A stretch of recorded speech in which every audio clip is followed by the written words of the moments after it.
আসসালামু আলাইকুম প্রিয় দর্শক, রাইসা কিচেনের পক্ষ থেকে আমি লিপি আরও একটি নতুন ভিডিও দেখার জন্য সবাইকে স্বাগতম জানাচ্ছি। আজ আমি আপনাদের জন্য মুখরোচক একটি নাস্তা রেসিপি নিয়ে চলে এসেছি। আজকের রেসিপিতে আছে নুডলসের পাকোড়া। তো চলুন চলে যাই মূল রেসিপিতে। চুলায় একটি প্যান বসিয়ে পরিমাণ মতো পানি আমি ফুটিয়ে নিয়েছি। এরই মধ্যে দিয়ে দিচ্ছি দুটি নুডলস দুটি আমি মাঝখান থেকে 4 টুকরো করে ভেঙে দিয়ে দিয়েছি। আর 3 থেকে 4 মিনিটের মধ্যেই নুডলসগুলি সম্পূর্ণ সিদ্ধ হয়ে যাবে।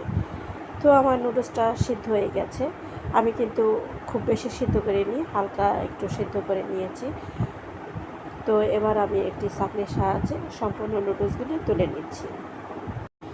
নুডলসের পাকোড়া তৈরি করতে যে মশলা উপকরণগুলি লাগছে তা আমি আপনাদের একবার দেখিয়ে দিচ্ছি। এখানে আছে পেঁয়াজ কুচি, মরিচ কুচি, ধনিয়া পাতা কুচি, আছে হাফ চামচের মতো আদা ও রসুন পেস্ট, সাথে আছে হাফ চামচের মতো মরিচ গুঁড়ো, আছে ধনিয়া গুঁড়ো হাফ চামচের মতো, আছে স্বাদ মতো লবণ।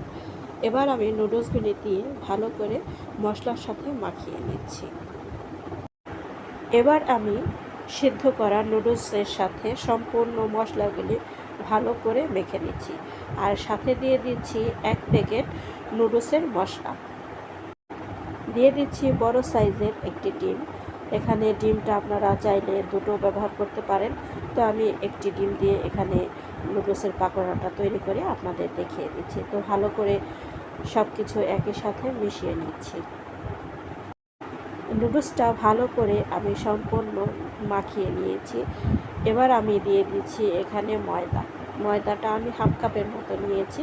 তো আপনারা আপনাদের প্রয়োজন অনুসারে দিয়ে নেবেন, হয়তো একটু বেশি কম লাগতে পারে। তো আমার হাফ কাপ ময়দা সম্পূর্ণটা লাগেনি, একটু বেঁচে গেছে। তো আমি ভালো করে ময়দাটার সাথে নুডলসটা ভালো করে মাখিয়ে নিয়েছি।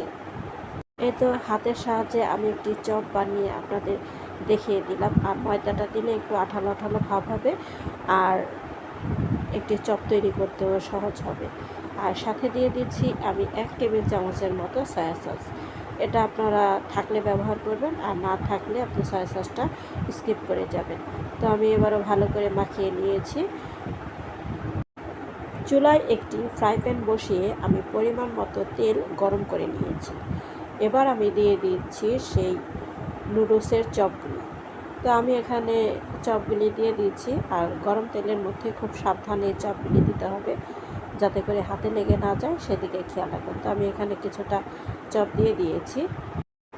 মিডিয়াম আঁচে 1 থেকে 1.5 মিনিট ভাজার পর আমি উল্টিয়ে দিচ্ছি।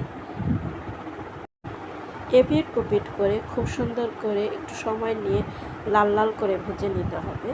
তো আমি এখানে লাল লাল করে ভেজে নিয়েছি, আর কিছুটা আমার প্রায় হয়ে এসেছে লালটা। তো আর একটু লাল হবে, আমি আপনাদের দেখিয়ে দিচ্ছি কতটা লাল হলে তুলে নেবেন। তবে অতিরিক্ত লাল করতে যাবেন না, তাহলে পুড়ে যাবে। এই তো আমার সবগুলো পাকোড়াটা লাল লাল করে ভেজে নিয়েছি। এবার আমি একটি ছাঁকনির সাহায্যে তুলে নিচ্ছি, আর তুলে একটি টিস্যু পেপারে রাখছি, যাতে করে অতিরিক্ত তেল শুষে যায়। আপনারা অবশ্যই একটি টিস্যু পেপারে রাখার চেষ্টা করবেন। আমি এবার সবগুলি চপ তুলে নিচ্ছি। এভাবে আমি বাকি চপগুলিও দিয়ে 1.5 থেকে 2 মিনিটের মতো ভেজে তারপরে লাল লাল করে তুলে নিব। তো আপনারা দেখেই এটা বুঝে নেবেন আমি কিভাবে ভেজে নিয়েছি। ঠিক এভাবে লাল লাল করে ভেজে নিয়ে তারপরে তুলে নেবেন। বাকি চপগুলোও আমার ভাজা হয়ে গেছে, আমি এবার তুলে নিচ্ছি। তো দেখুন বন্ধুরা, এই তো আমার সবগুলো চপ ভাজা হয়ে গেছে। এবার আমি একটু ডেকোরেশন করে আপনাদের দেখিয়ে দিচ্ছি। এই তো আমি সবগুলো চপ বানিয়ে নিয়ে এসেছি, আর এবার আমি একটি বাটিতে তুলে আপনাদের সুন্দর করে সাজিয়ে সসের সাথে পরিবেশন করে দেখিয়ে দিচ্ছি। তো গরম গরম সসের সাথে এই নুডলসের পাকোড়াটা খেতে কিন্তু দারুণ লাগে। তো আপনারা এভাবে অবশ্যই একবার বানিয়ে খেয়ে দেখবেন, আশা করি আপনাদের খুব ভালো লাগবে। এমনকি বাচ্চাদের টিফিনেও এই নাস্তাটি বানিয়ে দিতে পারেন। প্রিয় দর্শক, আজকের এই ঝটপট নুডলস পাকোড়া রেসিপিটি যদি আপনাদের ভালো লেগে থাকে, তাহলে অবশ্যই আমার চ্যানেলে গিয়ে আমার চ্যানেলটা একবার ঘুরে দেখে আসবেন। আর আমার চ্যানেলটি একটি সাবস্ক্রাইব করে বন্ধু হয়ে আমার পাশে থাকবেন। আমার পাশে থাকার জন্য সবাইকে অসংখ্য ধন্যবাদ। যারা এখনও আমার চ্যানেলটি সাবস্ক্রাইব করেননি তাদের প্রতি আমার অনুরোধ রইল আমার চ্যানেলটি একটি সাবস্ক্রাইব করে আমার পাশে থাকার জন্য। আর যারা ইতিমধ্যেই আমার চ্যানেলটি সাবস্ক্রাইব করে দিয়েছেন তাদেরকে অসংখ্য ধন্যবাদ জানাচ্ছি আমার পাশে থাকার জন্য। তো বন্ধুরা, আমাকে একটি সাবস্ক্রাইব করে, একটি কমেন্ট করে, একটি শেয়ার করে সুযোগ করে দিন আমি যেন একটু উপরে উঠতে পারি। তো বন্ধুরা, আরও একটি নতুন ভিডিও নিয়ে চলে আসবো আমি আপনাদের মাঝে। সে পর্যন্ত আপনারা সবাই সুস্থ থাকুন, ভালো থাকুন। আল্লাহ হাফেজ। সবাইকে অসংখ্য ধন্যবাদ।